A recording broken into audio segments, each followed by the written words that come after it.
Então, nessa ação penal 505, 30, 13 e 30, depoimento do senhor Eduardo Consentino da Cunha. Senhor Eduardo, o senhor foi acusado de um crime pelo Ministério Excelência, Público? só uma questão de ordem, antes do Certo. início do interrogatório, por favor. A defesa fez um pedido, Vossa Excelência apreciou, mas depois do pedido, novos fatos corroboram o que foi colocado na petição. A defesa pediu o adiamento do ato, uma vez que uma mídia que supostamente contém a extração do celular do Eduardo Cunha estava em perícia, né? E chegou um laudo pericial e a defesa, de boa fé, ao ver os autos para poder ver se haveria um interrogatório, viu que havia um laudo que encaminhou uma nova mídia e disse que era razoável supor, para usar a expressão utilizada pelo perito oficial, que a mídia que foi analisada pela assistência técnica da defesa estaria corrompida ou teria havido algum problema. Fato é que não há mais sequer como se saber se a mídia que está sendo utilizada pela perícia oficial é a mesma da defesa. Essa incerteza corrói qualquer chance da gente ter uma autodefesa efetiva aqui, porque a gente não vai saber se uma das provas que foi utilizada pela acusação foi analisada pela defesa, tal como ela foi analisada pelo Estado da acusação.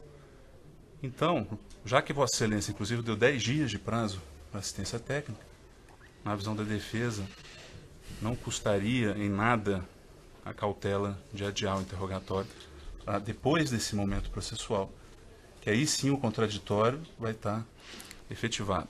O contraditório eventualmente efetivado após a autodefesa e nada adiantará, porque um dos pilares da ampla defesa vai estar esgotado. Essa questão já foi apreciada e foi indeferida, eu remeto às razões do despacho, né? O fato é que esses elementos do celular estão nos autos há longo tempo e tem as mensagens. Se for o caso, o acusado confrontado com elas tem condições de reconhecer ou não a sua autenticidade. A questão ali que a defesa coloca são questões apenas técnicas e não há nenhuma suspeita fundada de que houve qualquer espécie de manipulação nessas mensagens. A defesa também não demonstrou minimamente que essa possibilidade tenha ocorrido. Então ela tem plenas condições de realizar esse ato, esse conteúdo já foi disponibilizado à defesa, a defesa tem esse conteúdo faz tempo, e o que existe é a defesa questionando a possibilidade de manipulação. O próprio acusado tem condições de responder diante de mensagens que lhe forem apresentadas, se elas foram manipuladas ou não, se ele reconhece ou não. Se ele afirmar que não reconhece, está dentro do direito de defesa dele, faz parte do contraditório. Para que, considerando que a mídia tida como regular pelo perito não foi dada à defesa, então que não se façam perguntas sobre a prova que está incerta nessa mídia. Não, indefiro, doutor. Esse conteúdo já está nos autos faz tempo e você tem um documento, você mostra ao o acusado reconhece ou não reconhece a autenticidade, se é que vai chegar se é que isso vai ser mostrado. Enfim, não tem nenhuma dificuldade nisso. O exercício da ampla defesa. Só uma última, então, questão de ordem. A defesa não teve como efetivar a ampla defesa anterior ao interrogatório. Embora Vossa Excelência tenha deferido o interrogatório presencial, salvo engano, há quase 2 meses, como se sabe, o ato é oral, e como a característica do ato é oral, a reunião tem que ser um pouco prévia. Não adianta nada eu tratar de uma audiência com o meu cliente, isso é sediço na advocacia, imagino que também no ofício de Vossa Excelência. Não adianta nada se tratar de temas de uma audiência muito antes. Então, sobretudo pela defesa técnica, que tem outros processos, tem outras. Então, não houve o aperfeiçoamento da ampla defesa, não se tem como, às vésperas de uma audiência, de um tema dessa complexidade. Essa acusação foi feita há mais de um ano, a defesa teve inúmeras oportunidades para conversar com o cliente e preparar a linha de defesa. Essa argumentação de que não houve tempo para preparar a defesa é absolutamente inconsistente. Se você só concluir isso, porque tem alguns argumentos que eu acho que interessam. Tem algum requerimento quanto a isso? Não. Sim, isso já foi apreciado? Tem um requerimento. É porque, efetivamente, aí os fatos novos, né? Não tem fato novo nenhum. Se Vossa Excelência só permitiu eu apresentar os fatos novos, eu acredito que Vossa Excelência vai entender que há. De fato, estivemos ontem no Complexo Médico Penal, na tentativa de ter um uma entrevista que prestasse eficácia à ampla defesa e não conseguimos. Quer dizer, a gente chegou lá 10 e pouco, né? O atendimento foi só 11 horas, aí na hora do meio-dia já teve que interrupção para o horário do almoço. Depois fomos à tarde, tudo isso por um parlatório, não houve a possibilidade de exibição de documentos. Tentamos ir de manhã, hoje. Com isso, não há possibilidade de um caso que envolve prova documental enorme, um caso desse tamanho, que a acusação teve tanto tempo para produzir as pretensas provas. A defesa não teve tempo. Lembrando que essa acusação foi recebida pelo plenário do Supremo Tribunal Federal. Eu não estou questionando o recebimento, assim, estou só questionando que a defesa não teve tempo de tratar das provas com o acusado na véspera do interrogatório. A entrevista reservada é uma garantia. Então se pede também, não haveria nenhum tipo de prejuízo no adiamento e que se fosse, pode ser até aqui nas dependências da Justiça, que fosse dada 3 horas, como Vossa Excelência deu da última vez, de análise de documento, de entrevista pessoal com a defesa. É inviável, doutor. Existem horários em estabelecimentos carcerários, a defesa tem que trabalhar com esses horários. A entrevista por parlatório é a entrevista reservada do mesmo jeito. Certo? E num processo que já tem mais de 2 anos, quase 3 anos de trâmite, a defesa argumentar que não teve tempo de conversar com o cliente é um total disparate aqui, com todo respeito. Só um registro, eu falei que eu não tive tempo de conversar nas vésperas, que é o tempo que se trata. Então a defesa tem que se programar melhor para fazer o contato com o cliente. Não precisa ir na véspera, pode ir na antivéspera, pode ir semana passada, pode ir na semana anterior. Então é um disparate essa argumentação da defesa. Está indeferido, doutor. Tudo bem, só registrando. E agora eu vou começar o interrogatório. É só a defesa que quer prestar eficácia, não tem nada de Olha, doutor, disparatado. a ampla defesa do seu cliente foi totalmente respeitada. Se a defesa não foi diligente o suficiente para visitar o cliente tantas vezes quanto for necessário para apresentar a defesa, a desídia é da defesa e não do juízo. A defesa entende a defesa, Excelência. E a defesa foi no limite que foi permitido pelo Estado, diligente, e não incorreu em desídia. Talvez devesse ter sido mais diligente. Os limites. Talvez devesse ter sido mais diligente, então, doutor. E não transferir a culpa para o Estado. Vamos aqui começar, então. Então, senhor Eduardo, retomando, o senhor foi acusado de um crime pelo Ministério Público, na condição de acusado. O senhor tem o direito de permanecer em silêncio. Se o senhor fizer uso desse direito pela nossa lei, isso não lhe traz nenhum prejuízo. Eu vou falar. Certo. É a oportunidade que o senhor tem de falar. Tudo que o senhor falar vai ser considerado para o julgamento. Certo? Eu vou pedir só para o senhor puxar o microfone um pouco mais próximo, já que a audiência é gravada. Senhor Eduardo, antes de começar com só os questionamentos próprios aqui da acusação, alguns fatos notórios relativamente à sua carreira política. Eu tenho informação aqui, o senhor só me confirma que o senhor foi deputado estadual do Rio de Janeiro a partir de 2001, isso? Fui deputado estadual de 2001 a 2003, deputado federal de 2003 a 2016. Perfeito. O senhor também exerceu a presidência da Câmara dos Exerci a Deputados? presidência da Câmara dos Deputados. Qual foi o período mesmo? 1º de fevereiro de 2015 a 7 de julho de 2016. Para nós irmos aqui direto ao ponto, senhor Eduardo, consta na acusação a afirmação do Ministério Público que o senhor teria recebido recursos provenientes de um acerto de corrupção envolvendo contratos na Petrobras. Existe alguma... em relação a essa acusação, ela é falsa. Ponto verdadeiro? Ela é falsa. Só pela ordem, Vossa Excelência vai cumprir o 186 do CPP que fala que tem que haver a cientificação do inteiro teor da acusação? Eu não estou nem dizendo para ler a denúncia inteira, mas é só esse o ritmo. Doutor, ele já não conhece? O senhor conhece a acusação ou o senhor Eduardo Cunha? Que está sendo formulando contra o senhor? Não sei, doutor. Quer que faça o interrogatório normal? A defesa vai ficar perturbando? Ou condução do ato? Do Código de Processo Penal. O juiz conhece o Código de Processo Penal, doutor. O senhor conhece a acusação? Tem alguma dúvida sobre algum ponto dela? Se tiver, eu vou ao curso das respostas que eu posso formulando. Eu tenho sobre um embasamento de recepção da denúncia, daquilo que eventualmente eu assisti dos depoimentos, daquilo que eu cooperei com a defesa. Obviamente, da parte técnica, a minha defesa está habilitada a responder por mim. Perfeito. E seguirei o que ela determinar. Certo. Consta aqui, no âmbito dessa acusação, que o senhor Fernando Soares e o senhor Júlio Camargo teriam, como se assim, disponibilizado ao senhor recursos provenientes de um acerto de corrupção em contratos da Petrobras, envolvendo aqui o navio sonda Vitória 10 mil e o Petrobras 10 mil. O senhor conhece o senhor Fernando Soares? Conheço, Excelência. Agora, é importante realçar que a recepção da denúncia pelo Supremo Tribunal Federal não abrangeu a contratação das sondas. Então, toda essa parte relativa à contratação das sondas não foi recepcionada na denúncia. Então, deixar isso bem claro. Certo. O senhor pode me descrever o seu relacionamento com o senhor Fernando Soares? O senhor Fernando Soares, diferentemente do dito por ele, até de local de tudo, eu fui apresentado a ele no fim do ano de 2009 pelo ex-deputado Alexandre Santos, casualmente onde eu estava almoçando com o deputado Alexandre Santos no restaurante Casa Vilarinho. E o senhor Fernando Soares chegou e sentou para almoçar, acabou almoçando com a gente. Essa é a forma que eu conheci. É uma pessoa muito, digamos assim, como todo, que a gente agora conhece, todo lobista, uma pessoa muito assim, educada, muito acessível, enfim, uma pessoa de boa conversa, e a partir daí ele passou a ter mais, procurou, pediu contato comigo, teve mais alguns contatos comigo no decorrer do ano de 2010 em diante. Ele foi apresentado ao senhor como... empresário, ele representava a empresa de espanholas que tinha um serviço no Rio de Janeiro, ele representava, se eu não me engano, uma empresa que fazia a obra do Porto do Açu. No Rio de Janeiro. Ele foi apresentado com alguma, como essa alguma parte. solicitação? Não, nenhuma solicitação. Ele foi me apresentado como empresário, representava a empresa espanhola que fazia a obra do Porto do Açu. Ele apresentou algum pleito da empresa ao senhor? Não. Apenas se identificou como representante dessa empresa. E eu não entendi bem, após o senhor tê-lo conhecido, o senhor e ele mantiveram alguma espécie de relação? Ele me voltou a me procurar, à medida que a gente conhece, a gente entrega telefone, enfim, ele me procurou, eu recebi mais, sei lá, umas 2 ou 3 ou 4 vezes no ano de 2010.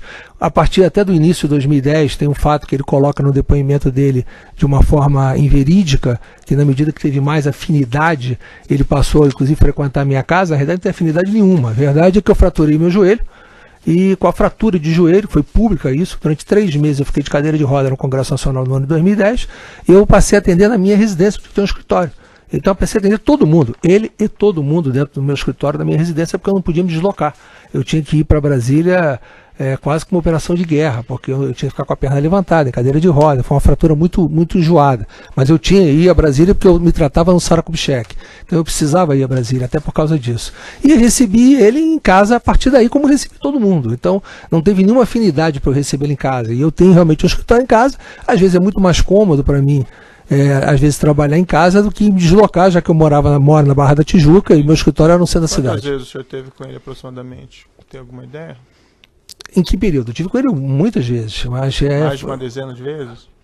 Eu diria, talvez, em torno de uma dezena, talvez. E o que eram as pautas desses encontros? Não, a partir de 2010, ele tinha muito... É muito normal a gente, quando é um parlamentar que tem, de uma certa forma, assim, um bom trânsito, as pessoas querem obter, de uma certa forma, conversar sobre conjunturas. Era muito normal eu receber as pessoas que queriam conversar sobre conjunturas.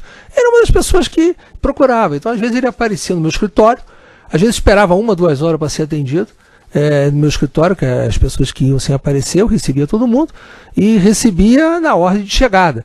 E muitas das vezes ele ficava, foi aí inclusive que ele conheceu quem trabalhava comigo no escritório, que ele cita o nome, que ele ficava na sala dessa pessoa, acabou fazendo até uma relação de amizade com o Altair, e ficava na sala do Altair conversando com o Altair, e enquanto me esperava. Então, efetivamente, não tinha nem essa preponderância, porque se tivesse, talvez eu encontrasse fora. Então ele ia lá normalmente, eu o recebia.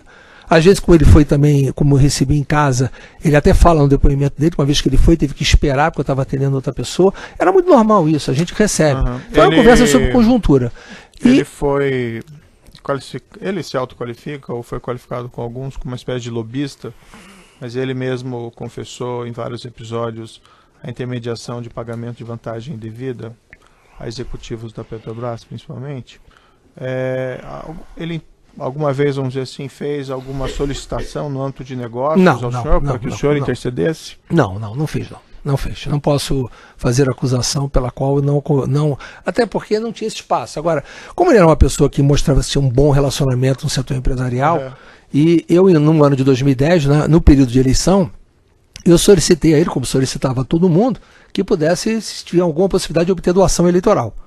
E ele, nesse momento, que inclusive vai contra grande parte do depoimento dele, o depoimento do senhor Júlio Camargo, o senhor Fernando Soares, me levou ao escritório do senhor Júlio Camargo no ano de 2010 para pedir doação eleitoral. E o senhor Júlio Camargo, que eu não conheci, foi a única vez que eu tive com o senhor Júlio Camargo que eu me recorde. Eu não tive com o senhor Júlio Camargo em nenhum dos outros momentos que são ditos nos depoimentos, nem em 2011, nem em 2012, nem em 2014. Mas em 2010, ele me levou, e eu guardo isso por uma razão muito simples. O escritório do senhor Júlio Camargo, ele era num andar, no prédio da Rua da Assembleia 10, cujo o andar, metade do andar ali era ocupado pela Rádio Manchete. Sim. Então, inclusive, quando eu saí do escritório dele, encontrei pessoas que eu não gostaria de ter encontrado, saindo da rádio dando entrevista. Por isso é que eu guardei na minha memória isso, no fato do período ao qual eu estava lá, porque eu tenho um desafeto meu, que fazia programa diário na Rádio Manchete, e eu tive o desprazer de encontrá-lo na hora que eu saí do escritório do seu Júlio Camargo. Isso foi em 2010? 2010. E o senhor pode me descrever melhor as circunstâncias desse encontro? O que foi? O senhor foi levado lá pelo senhor Fernando Soares? Fui levado pelo Fernando Soares. Nem sabia quem era. Ele me levou lá, chegou lá, tudo assim, aqui o deputado Eduardo Cunha, né, ver se tem possibilidade de fazer alguma doação eleitoral e tal. Aí o Júlio, na época, disse, eu vou ver se é possível fazer. E depois nunca mais tive o Fernando Baiano, depois que é conhecido como Fernando Baiano. Essa alcunha dele era uma coisa que todo mundo se referia a ele como esse nome. O Fernando Baiano disse que me respondeu depois que ele não tinha condição de fazer a doação pelas empresas dele. Ele foi somente isso. Uma doação, então? Não, no ano de 2010 não. E depois ele fez alguma doação? Ele fez doação no ano de 2012. Que ele, inclusive, ele diz no depoimento dele que fez doações ao PMDB, mas que não foi através de mim. E nem o senhor Fernando Baiano fala disso na delação dele. Mas no ano de 2012, o senhor Júlio Camargo, não foi pedido ao Júlio Camargo, eu pedi de novo ao Fernando Baiano. Sim. E o Fernando acabou trazendo 3 doações do senhor Júlio Camargo, que totalizaram R$400 mil, R$150 mil da empresa Piemonte, R$150 mil da empresa Treviso e R$100 mil da pessoa física do senhor Júlio Camargo. Foi para o Diretório Nacional do PMDB. E essas doações foram registradas? Registradas, oficiais. Estão na prestação de contas da PMDB. São as únicas doações que São as únicas doações que o senhor Júlio Camargo fez que eu tenho conhecimento. Embora o senhor Júlio diga claramente que não foi a meu pedido. E o senhor Fernando Baiano, nas suas delações, nos seus depoimentos, não fala dessas doações. O senhor falou que só teve uma vez, então, com o senhor...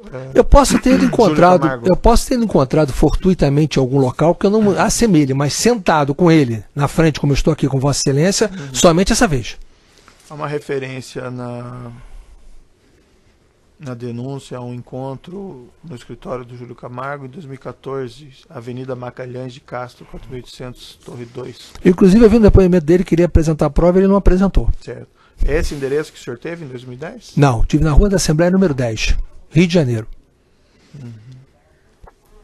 E esse encontro em São Paulo, que ele, nos depoimentos dele, disse que ia apresentar a comprovação, ele não apresentou, eu gostaria que ele apresentasse. O senhor mencionou de passagem o nome Altair, o senhor pode me descrever melhor a sua relação com essa pessoa? Posso, sem problema nenhum. O senhor Altair é uma pessoa que há muitos anos ele tem relação comigo e trabalha comigo. Ele estava lotado na Assembleia Legislativa do Estado do Rio de Janeiro, cuidava da minha principal dobrada eleitoral, que era o deputado estadual Fábio Silva. E quando eu estava no Rio de Janeiro, ele tinha uma sala no meu escritório e ficava lá comigo nos dias que eu estava no Rio de Janeiro. Além disso, ele é empresário, tem um pequeno negócio, uma marmoraria, e ele trabalhava uma parte do tempo nesse negócio dele. Durante os dias que eu estava no Rio de Janeiro, ele ficava basicamente às segundas-feiras, porque às sextas-feiras, basicamente, era raro ele estar. Então, às segundas-feiras, ele ficava, e o Fernando Baiano conheceu o seu Altair de espera para falar comigo no escritório. Porque nesse meu escritório político, eu tinha apenas 4 pessoas que ficavam comigo lá. Era o Altair, uma secretária e um boy. Então não tinha mais ninguém. Então o seu Fernando Baiano, quando usou o nome do Altair para querer simular que tinha feito qualquer tipo de entrega de valor indevido para ele, foi o único nome que ele tinha no meu escritório, que ele conhecia e que ele tinha relação. E o senhor tem eu não sei se eu entendi bem, ele presta alguma espécie de serviço para o senhor? Não, ele prestou, ele cuidava, como eu estava falando, ele cuidava do trabalho político da dobrada principal que eu tinha. Tanto que ele era lotado no gabinete da Assembleia Legislativa. E ficava comigo nas segundas-feiras quando eu estava no Rio. E o que ele fazia assim exatamente? Políticas, eram coisas políticas, assessoria política, nada mais do que isso. E quando eu estava lá, ele cuidava de organizar minha fila de espera. Então, digamos assim, para poder ver aquilo que estava dando mais problema, como o escritório não era muito grande, ele botava a pessoa na sala dele, botava a pessoa em outra sala, para não ter tumulto. às vezes tinha 20, 30 pessoas esperando para falar comigo. Era uma coisa muito, muito complexa. O senhor utilizou já, vamos dizer assim, serviços de táxi aéreo providenciados pelo senhor Júlio Camargo? Não. É uma afirmação dele nesse sentido? É uma afirmação dele nesse sentido. A afirmação dele está dentro de um contexto. Se eu quiser ir todos os contextos dele, não podemos falar. Mas esse contexto dele, em primeiro lugar, essa reunião em 2014 não houve. Sim. Em segundo lugar, ele diz que em 2014 ele fez um acerto de uma suposta diferença comigo. E dentro dessa suposta diferença que ele diz em 2014, ele fala que entre a forma que foi feito o pagamento dessa suposta diferença seriam horas de voos, doação à igreja e um valor em espécie. O valor em espécie ele nem diz o montante nem como foi entregue. E a doação à igreja foi 2 anos antes da data da reunião. Então em 2014, no depoimento está muito claro, ele diz que a doação à igreja foi uma correção do valor de um fato 2 anos antes. Sim. Tem uma inconsistência no depoimento dele. Com relação às horas de voos, tem muitas contradições entre o que ele fala, entre o que o Baiano fala, entre que, inclusive, quem depois aqui da Global, o senhor Ricardo Gorbetti. Em primeiro lugar, o senhor Júlio Camargo disse que fez um acordo de ceder horas de voos. Ele fala um valor diferente do que o Baiano fala, ele fala 300 mil reais, o Fernando Baiano fala 500 mil reais. Em segundo lugar, entregou notas fiscais que foram trocadas depois, porque elas não se consumaram. Na audiência acabou gerando um tumulto, inclusive na audiência em que ele depois, por isso, foi dado prazo à Global para apresentar as notas que foram substituídas. Segundo, a planilha que ele apresentou foi confeccionada a pedido dele pela Global em modelo old posterior. Só tem dados que são preenchidos por eles mesmos. Não tem comprovação que eu embarquei em nenhum desses voos. Não há uma comprovação que eu embarquei em nenhum desses voos. Nós estamos pedindo, oficiando pelo nosso 402, que ele disse que tem que oficiar a Polícia Federal, tem que oficiar a Infraero, que traga esses ofícios. Em segundo lugar, tem um voo que ele atribui, teria sido voado pelo senhor Lúcio Funaro e a sua esposa. O senhor Lúcio Funaro era cliente da Global. O senhor Lúcio Funaro foi quem me apresentou o dono da Global, que era o senhor Henrique Constantino, da família da Gol. Em terceiro lugar, o senhor Lúcio Funaro manda um e-mail, que nós temos a cópia aqui, está no processo, dizendo que teve um equívoco no faturamento desse voo, que tinha que mandar esse faturamento para ele. Então, eu não tenho nada, pelo contrário, eu voei, e tem acusação disso em outras situações, eu voei cedido pelo senhor Lúcio Funaro. Jamais o senhor Lúcio Funaro voou cedido por mim.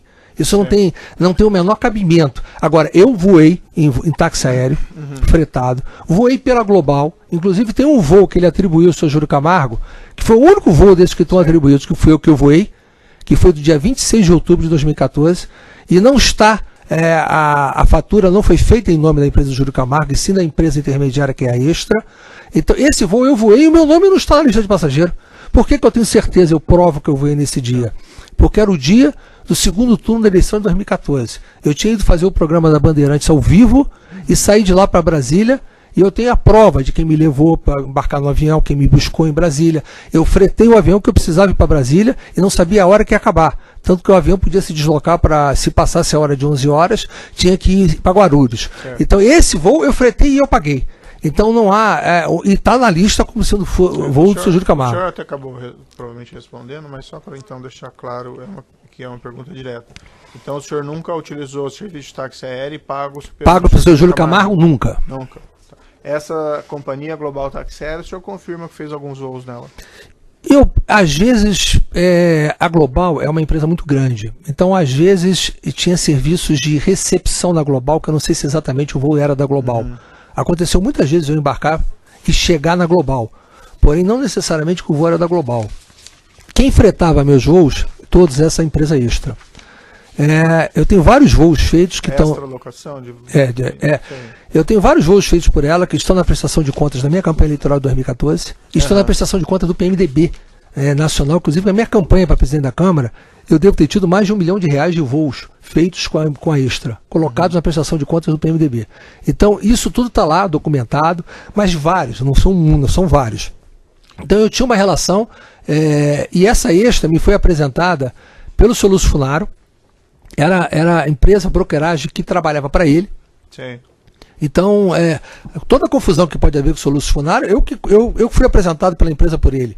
Então não tem razão de ter nenhuma responsabilidade sobre o voo dele. E os meus voos, que foram pagos por mim, estão faturados. Eu eventualmente posso ter voado de voo com terceiros, eventualmente voei, voos cedidos por terceiro, que foram basicamente o seu funcionário voou, mas jamais do seu Júlio Camargo. E além disso, o seu Júlio Camargo, no depoimento dele, ele diz o seguinte, que quando me cedeu o crédito de voo, ele disse que não podia usar os aviões dele, ele tinha 2 aviões locados lá. O senhor Ricardo Gorbetti, diretor da Global, quando depois, disse que não teve essa instrução do senhor Júlio Camargo para poder restringir o uso do avião dele. Em segundo lugar, ele diz, aí confrontado o senhor Júlio Camargo, porque vários políticos voaram no avião dele, inclusive Dilma Rousseff, Geraldo Alckmin, vários, Zé Disseu, Palocci, vários voaram no avião dele, ele disse que ele não tinha esse controle porque a Global locava. E o senhor Ricardo Gorbetti da Global, quando depois, disse que toda a locação que ele fazia dos aviões dele pedia autorização antes. Ou seja, o senhor Júlio Camargo se contradiz e mente em muitos detalhes que nós vamos querer confrontar esses detalhes dele. Outra empresa, Reale Táxi Aéreo. A Reale é a empresa da Global. É da Global. É da Global.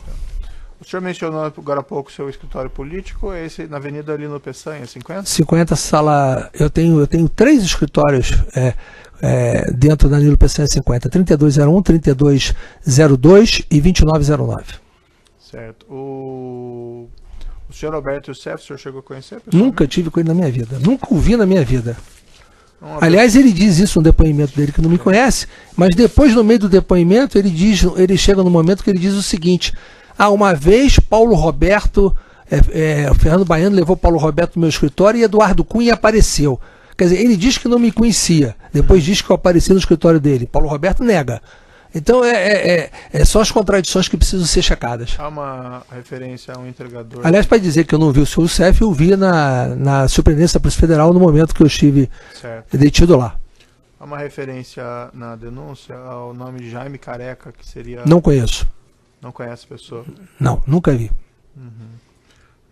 Esse endereço na Avenida Heitor Doyle Maia... É minha residência. Sua residência? 98.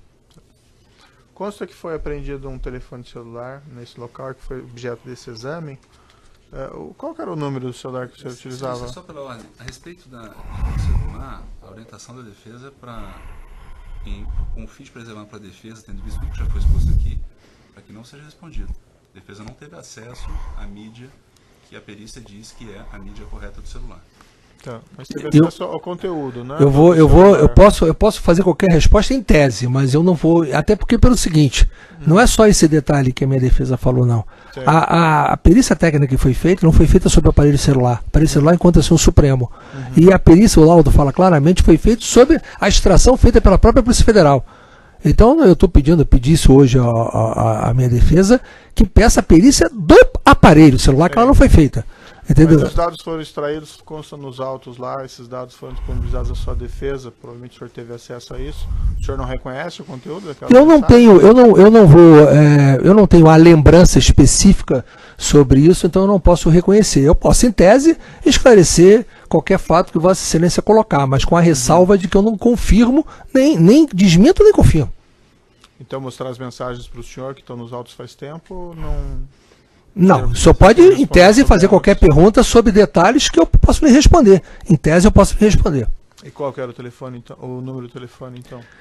Excelência, eu não sei qual foi o telefone que foi apreendido, eu tinha 2 telefones celulares e um Nextel. Eu tinha um telefone celular 21 999852929, tinha um celular 61 981 11 8844 e tinha um Nextel, que o número do Nextel eu sei apenas o grupo, 15545, e o grupo era meu.